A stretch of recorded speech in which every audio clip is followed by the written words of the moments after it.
हमने नीट 2024 के पूरे पेपर का एनालिसिस कर लिया कि कौन से टॉपिक से क्वेश्चन पूछे गए हैं। अब हम लिखेंगे पर चैप्टर कौन से टॉपिक से 2025 में क्वेश्चन आ सकते हैं, या एनसीईआरटी के ऐसे कौन से इन टेक्स्ट एग्जांपल या इन टेक्स्ट क्वेश्चन है जो एज इट इज आपके एग्जाम में पूछे जा सकते हैं। करें स्टार्ट? ठीक, तो लिखो, अब स्टार्ट करो।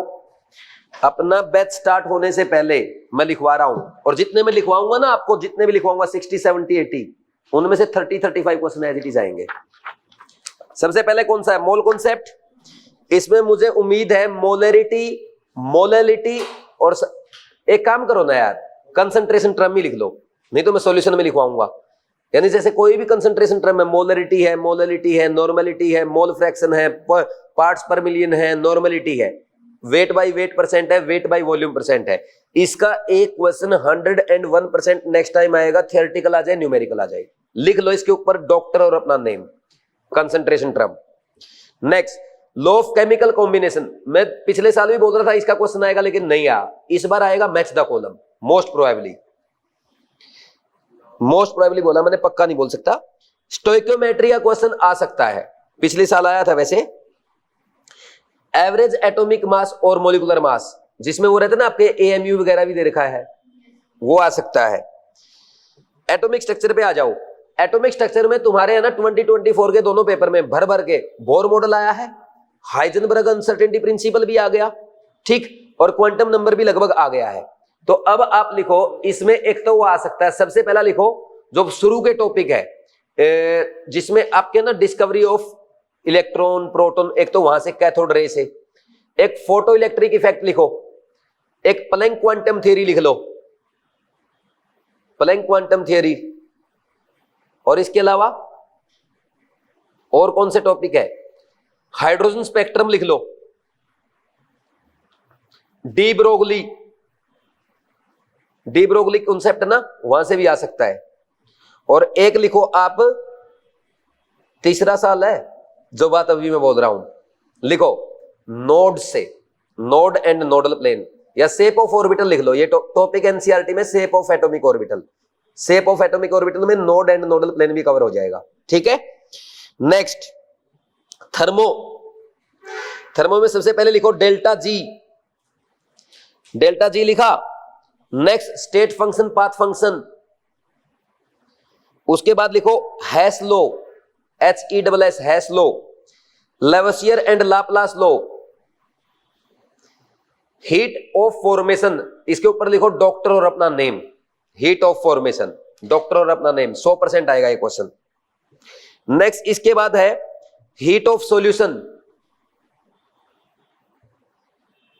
Heat of solution, heat of atomization and bond enthalpy, ठीक है। नेक्स्ट लिख लो,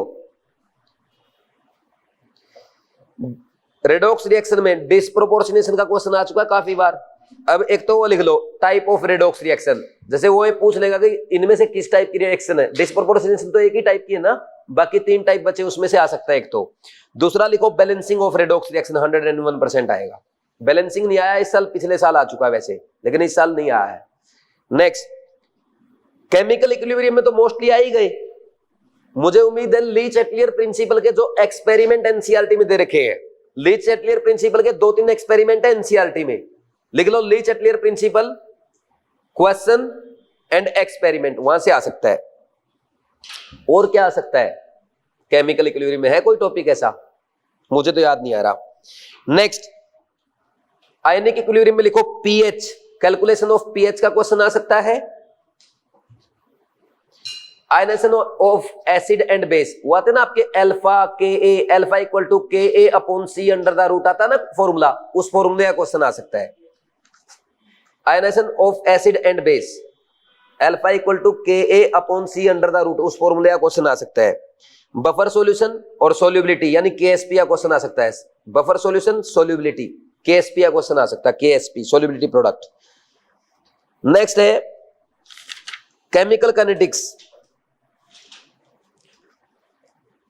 जीरो ऑर्डर रिएक्शन, डॉक्टर अपना name, zero order reaction, doctor अपना नेम। हाफ लाइफ, डॉक्टर अपना name. Order and molecularity of reaction, order and molecularity of reaction. एक catalyst के बारे में थियोरेटिकल क्वेश्चन आ सकता है, कैटालिस्ट का। Electrochemistry, conductance of electrolyte, electrolysis जो मैंने आपको पहले लेक्चर में पढ़ाया था, electrolysis, fuel cell and battery. Solution, Raoult's law, ideal non ideal solution, Raoult's law, ideal non ideal solution, azeotropic mixture, RLVP relative lowering vapour pressure, RLVP, delta TB depression in sorry वो था ना elevation in boiling point, delta TB लिख लो बस। और एक लिख लो application of osmosis, theoretical question आएगा, उसमें एग्जांपल लिखवाऊंगा मैं आपको एनसीईआरटी के। ठीक, नेक्स्ट इनऑर्गेनिक पे आ जाओ। पीरियोडिक टेबल में लिखो इलेक्ट्रॉन एफिनिटी का क्वेश्चन आ सकता है, एप्लीकेशन ऑफ इलेक्ट्रोनेगेटिविटी का क्वेश्चन आ सकता है, application of electronegativity, atomic size का क्वेश्चन आ सकता है, एटॉमिक या आयनिक साइज। अब एनसीईआरटी के एग्जांपल लिखो कौन आ सकते हैं as it is. Example problem 3.4 है एनसीईआरटी में, इन टेक्स्ट प्रॉब्लम बता रहा हूं, 3.4, 3.7, 3.8, 3.6 और प्रॉब्लम 3.6 के आगे डॉक्टर और अपना नेम लिख दो। ये 101% आनी चाहिए। केमिकल बॉन्डिंग में लिखो रेजोनेंस की थियरी से क्वेश्चन आ सकता है। केमिकल बॉन्डिंग में एनसीईआरटी में जो रेजोनेंस की थियरी दी गई वहां से क्वेश्चन आ सकता है। वीबीटी का, एमओटी हाइब्रिडाइजेशन का हर बार आता है, वो लिखो या ना लिखो उससे कोई फर्क नहीं पड़ता, लिख लो लिखना है तो। डाइपोल मोमेंट का प्योर क्वेश्चन आ सकता है एक।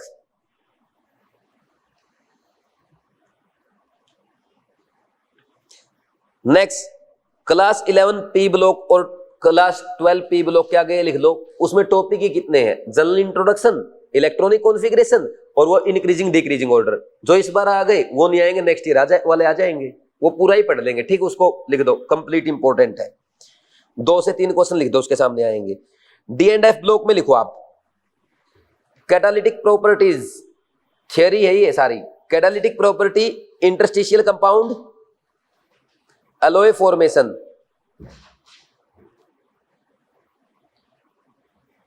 Catalytic property, interstitial compound, alloy formation. ठीक है, फास्ट तो नहीं बोल रहा ना। KMnO4 K2Cr2 की रिएक्शन से क्वेश्चन आएगा, इसका प्रिपरेशन आ जाए, इनका स्ट्रक्चर आ जाए, इनकी रिएक्शन आ जाए।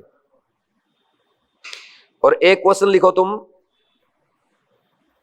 लेंथेनोड की रिएक्शन दे रखी है ना, ऑक्सीजन के साथ क्या बनाएंगे, हेलोजन के साथ क्या बनाएंगे, LnX3 Ln2O3 टाइप है ना। जो आपके लेंथेनोइड है ना वो +3 ऑक्सीडेशन स्टेट शो करते हैं और एल्यूमिनियम +3 शो करता है। तो जैसी रिएक्शन एल्यूमिनियम देगा ना वैसी वो देंगे। वो Al2O3 बनाता है, वो Ln2O3 बनाएंगे। वो AlCl3 बनाता है, वो LnX3 टाइप बनाएंगे। वो एल्यूमिनियम नाइट्रेट AlN बनाता है, वो LnN टाइप बनाएंगे। हो गया, रिएक्शन भी खत्म हो गई। ऑर्गेनिक 1 में लिखो आइसोमेरिज्म का क्वेश्चन आएगा। कोऑर्डिनेशन है क्या? कोऑर्डिनेशन में लिख लो, कोऑर्डिनेशन कहां लिख रखा है इसने, कोऑर्डिनेशन का लिखा ही नहीं क्या। कोऑर्डिनेशन में Werner theory, geometrical and optical isomerism, IUPAC naming, spectrochemical series, IUPAC naming, spectrochemical series, metal carbonyl, stability of coordination compound, metal carbonyl, stability of coordination compound और application and uses of coordination compound. Coordination compound को CC लिख लिया करो। Organic में आ जाओ, पहला chapter जो general organic chemistry हम पढ़ते हैं उसमें आएगा आइसोमेरिज्म, स्ट्रक्चरल या ज्योमेट्रिकल। एसिडिक स्ट्रेंथ का क्वेश्चन आ सकता है। एसिडिक स्ट्रेंथ को AS लिख लिया करो fast. Electromeric effect, hyper conjugation, इनका क्वेश्चन आ सकता है। Electromeric effect, hyper conjugation. दोबारा बोलूं, structural and geometrical isomerism, acidic strength, electromeric effect, hyper conjugation. Hydrocarbon में आ जाओ भाई। Chemical properties, chemical properties of alkene में लिखो सेक्शन 4, 5, 6 एनसीईआरटी का। एल्केन, हाइड्रोकार्बन में एल्केन पढ़ेंगे, एल्केन की केमिकल प्रॉपर्टीज में जाएंगे, सेक्शन 4, 5, 6 तीन सेक्शन बताए, तीनों में से एक क्वेश्चन। और मोस्ट प्रोबेबली 4 वाले पे स्टार लगा दो। 4 वाला कौन सा देखना एक बार, मेरे को देना NCERT class 11th part 2, class 11th part 2 दे दो। मैं आपको बता ही देता हूं।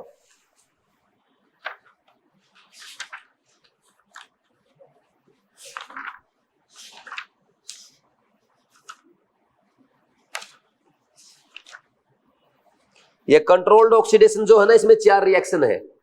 एक तो ऑक्सीडेशन है, कॉपर के साथ मीथेन का मिथेनॉल बनेगा, और मोलिब्डेनम ऑक्साइड के साथ मिथेनॉल बनता है, और ये मैग्नीज एसीटेट के साथ इथेनोइक एसिड बनता है, और KMnO4 के साथ ये टर्सरी हाइड्रोजन कंटेनिंग एल्केन के बनाती है, टर्सरी अल्कोहल बनाती है। मेथनाकोलम आएगा, ये लिख लो। कंट्रोल, ये थर्ड है यार, ये इसने सेक्शन कौन सा लिख रखा है, सेक्शन 4 लिखवा था मैंने, सेक्शन 3 लिखो, 4 काट दो, सेक्शन 3 है ये, 3rd, 5th एंड 6th, और 3rd के ऊपर डॉक्टर अपना नेम। FRSR रिएक्शन, ठीक। अच्छा, वुड्स रिएक्शन लिख लो इसमें। अब नेक्स्ट लिख लो electrophilic addition of HX and X2, HX and X2, ये एल्कीन में है। एल्कीन में एक FRAR आ जाएगी,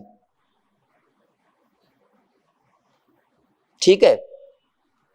नेक्स्ट लिखना, एक वो रह गई यार, एल्केन्स में डी कार्बोक्सिलेशन रिएक्शन रह गई, डी कार्बोक्सिलेशन रिएक्शन रह गई। एल्केन्स में D carboxylation reaction, D carboxylation reaction के ऊपर स्टार लगा लो, मतलब DR लिख दो। +M -M सीरीज आएगी, मीजोमेरिक इफेक्ट आएगा। +M -M series, +M -M series है ना, वो कौन +M का काम करेगा, कौन -M का, ये आएगा। इसके अलावा बाकी तो सब आ ही चुका है। नेक्स्ट, एल्काइल हैलाइड में solubility of alkyl halide, solubility of RX लिख लो,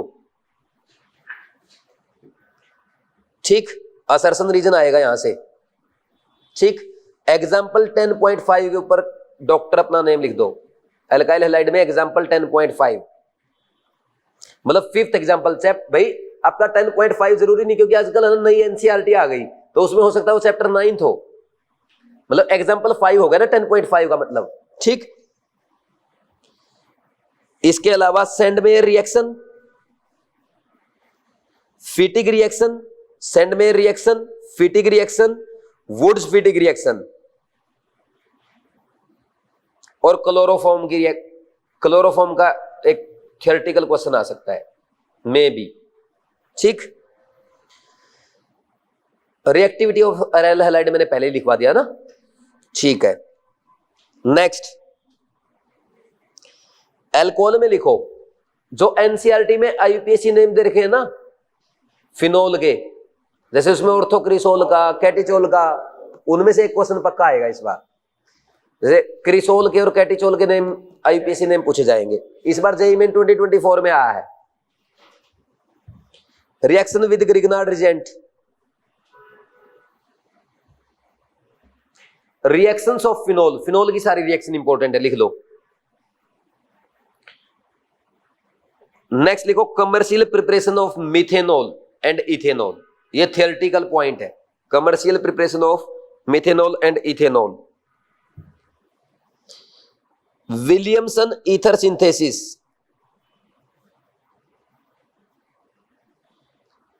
और ईथर की रिएक्शन होती है ना CO बॉन्ड ब्रेकिंग वाली, वो भी आ सकती है। ठीक, CO bond breaking in ether लिख लिया। अब इसमें एक रिएक्शन लिखो लास्ट में जो आज तक नहीं आई, ESR इन एनिसोल। ये आपके अल्कोहल फिनोल ईथर वाले चैप्टर में सबसे लास्ट में दे रखी है उसने। अब नेक्स्ट लिखो कार्बोनिल कंपाउंड में सबसे पहले भी लिखो न्यूक्लियोफिलिक एडिशन रिएक्शन आएगी 100%, और टेबल 12.2 आएगी, टेबल 12.2 आएगी 101%।